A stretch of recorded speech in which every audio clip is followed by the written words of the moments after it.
नमस्कार नमस्कार। आप सभी का एक बार और स्वागत है सीएस अड्डा में। जैसे कि हमारा चार्जेस चैप्टर चल रहा था कंपनी लॉ एंड प्रैक्टिस का, उसका आज लास्ट पार्ट है, पार्ट 3। ठीक है, ज्यादा बड़ा नहीं है, छोटा सा ही है। तो स्टार्ट करते हैं। सबसे पहले companies register of charges. Companies register of charges का मतलब देखो भाई, कोई भी कंपनी होगी तो वो किस प्रॉपर्टी पे चार्ज क्रिएट कर रही है, कितने अमाउंट पे चार्ज क्रिएट कर रही है, वो सारा डेटा को मेंटेन करना पड़ेगा। तो उसके लिए हर कंपनी जो है वो एक रजिस्टर मेंटेन करती है जिसमें वो सारी एंट्रीज अपने पास करती है। ठीक है, तो सबसे पहले क्या है, company maintain register of charge in registrar of companies in form.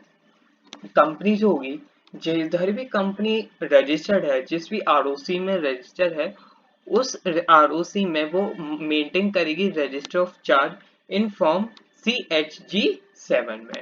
ठीक है, सारी एंट्रीज जो भी हैं वो ऑथेंटिकेट की जाएंगी, मतलब कि चेक वगैरह की जाएंगी, कोई एंट्री गलत तो नहीं है, डबल एंट्री तो नहीं कर दी गई है, कोई मिसकंडक्ट तो नहीं हुआ। किसके द्वारा? डायरेक्टर के द्वारा या फिर सेक्रेटरी, मतलब कंपनी सेक्रेटरी जो होते हैं हम लोग, उनके द्वारा चेक किया जाएगा। ठीक है, फिर क्या आता है, the register should be maintain permanently. जो भी ये रजिस्टर है उसको मेंटेन किया जाता है परमानेंटली। जब तक कंपनी है तब तक रजिस्टर को मेंटेन किया जाएगा। और जो भी इसके इंस्ट्रूमेंट्स हैं, मतलब कि कोई भी इंस्ट्रूमेंट अगर अटैच किए थे चार्ज क्रिएट करते समय, वो इंस्ट्रूमेंट कब तक के लिए प्रिजर्व किया जाएगा? 8 years तक के लिए, जहां से सेटिस्फेक्शन ऑफ चार्ज हो गया है वहां से। मतलब कि हो सकता है किसी लैंडर का रिसीट हो, उस रिसीट को रखना, या फिर कोई सेटिस्फेक्शन हो गया तो उस एग्रीमेंट को रखना 8 साल तक के लिए पड़ेगा।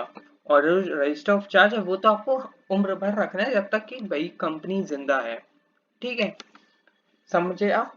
इसके बाद नेक्स्ट क्या है, आरओसी। जो भाई, जब अगर कंपनी रजिस्टर मेंटेन कर रही है तो आरओसी भी मेंटेन करेगी एक रजिस्टर, जिसमें वो लिखेगी। अगर एक आरओसी के पास 1000 कंपनी रजिस्टर है तो वो हर एक अपनी 1000 कंपनी के अलग रजिस्टर मेंटेन नहीं करेगी, एक ही रजिस्टर में वो लिखती जाएगी कि आज इस कंपनी ने ये वाला चार्ज क्रिएट किया, आज इस कंपनी ने ये वाला चार्ज क्रिएट किया। तो इससे क्या होता है कि डबल चेक होता जाता है, डेटा मैच करते जाते हैं, टैली करते जाते हैं। तो जो भी इसका पर्टिकुलर अगर होता है, वो कहाँ पे मेंटेन रहता है? एमसीए के पोर्टल पे। एमसीए मतलब मालूम है ना, मिनिस्ट्री ऑफ कॉर्पोरेट अफेयर्स के पोर्टल पे प्रिजर्व करके रखते हैं, वहां पे एक्सेस रहता है। कोई भी अगर पब्लिक है, आम सिटीजन है, इन्वेस्टर है, कोई भी उस चार्ज के रजिस्टर को चेक कर सकता है। वहां पे डायरेक्टर का डिन और कंपनी का सी पिन वगैरह डालना पड़ता है, उससे फिर हमारे चार्जेस वगैरह कंपनी के खुल जाते हैं। तो उसको कोई भी देख सकता है, पब्लिकली विजिबल रहता है। ठीक है, इसके बाद आज का लास्ट टॉपिक जो है वो क्या है, effects of non registration of charge. अगर कोई भी कंपनी ने चार्ज क्रिएट नहीं किया, मतलब चार्ज तो क्रिएट किया लेकिन रजिस्ट्रेशन नहीं करवाया, समझा ना? हमने चार्ज क्रिएट कर दिया लेकिन हमने आरओसी के साथ रजिस्टर्ड ही नहीं करवाया, जो हमने पढ़ा था कि 30 दिन में करवाना है, 60 दिन में, या फिर नेक्स्ट 60 डेज में, ऐसे चार्ज। लेकिन अगर वो नहीं करवाया तब क्या होगा? तो lender should be treated as unsecured creditor. मतलब क्या हुआ, अगर यहाँ से लैंडर को मालूम कि भाई मेरा लोन सिक्योर्ड है लेकिन मेरे पास प्रॉपर्टी है, तब भी वो क्या ट्रीट किया जाएगा? अनसिक्योर्ड किया जाएगा। मतलब कि अगर कभी जिसने बोरोअर है वो डिफॉल्ट कर देता है रीपेमेंट में, या फिर लिक्विडेशन में कंपनी चली जाती है, तब वो जो भी लैंडर है वो सिक्योर्ड होकर भी अनसिक्योर्ड ट्रीट किया जाएगा।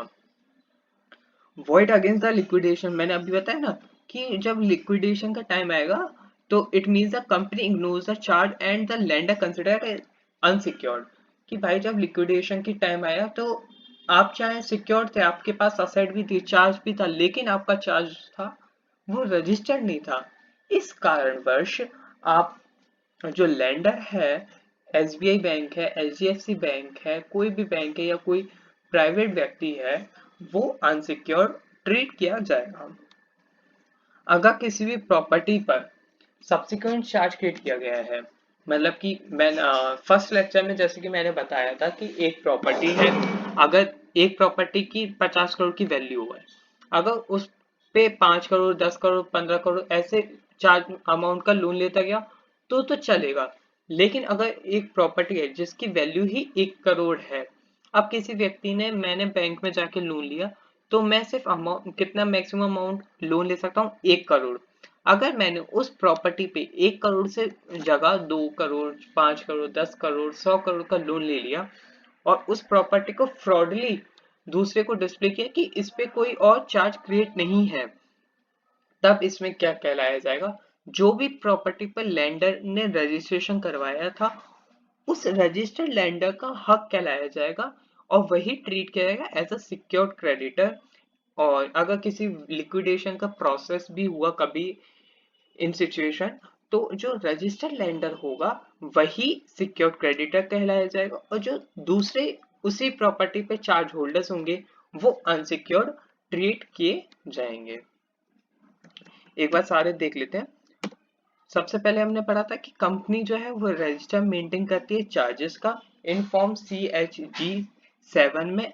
ROC के पास वो रहता है, लाइफ टाइम प्रिजर्व करके रखना पड़ेगा। जो भी उसके इंस्ट्रूमेंट है हमें वो 8 साल तक के लिए रखने पड़ेंगे जहां से भी चार्ज का सेटिस्फेक्शन हुआ। नेक्स्ट, ROC को मेंटेन करना पड़ता है रजिस्टर ऑफ चार्ज। हम MCA पोर्टल पे वो विजिबल रहता है और जो ROC होती है वहीं से वो MCA पोर्टल पे चेंजेस भी कर देती है अगर कोई चार्ज वगैरह में जो भी चेंज होता है, सेटिस्फेक्शन क्रिएशन जो भी है। और आम पब्लिक जो है, इन्वेस्टर्स हैं, वो उसको देख सकते हैं चार्जेस वगैरह किस कंपनी पे कितने चार्ज क्रिएट हो रखे हैं। और लास्ट, नॉन नॉन रजिस्ट्रेशन पे क्या इफेक्ट्स पड़ेंगे, तो लेंडर जो है वो अनसिक्योर ट्रीट किया जाएगा। अगर आपकी कंपनी लिक्विडेशन अगर में भी जाती है तो चाहे लेंडर सिक्योर था लेकिन आपने रजिस्ट्रेशन नहीं करवाया चार्ज का, तो आप अनसिक्योर्ड ट्रीट किए जाएंगे। अगर एक ही प्रॉपर्टी पे सिक्वेंट चार्जेस क्रिएट कर दिए गए बिना सेटिस्फेक्शन किए कोई भी चार्ज, तो ऐसे सिचुएशन में जो भी रजिस्टर्ड चार्ज होल्डर होगा वही सिर्फ कहलाया जाएगा सिक्योर्ड क्रेडिटर और जो दूसरे अनरजिस्टर्ड चार्ज होल्डर्स होंगे वो अनसिक्योर्ड क्रेडिटर्स कहलाए जाएंगे। तो इसी के साथ हमारा चार्जेस चैप्टर भी खत्म होता है। मिलते हैं नेक्स्ट वीडियो में, जब तक के लिए जय श्री राम, टाटा।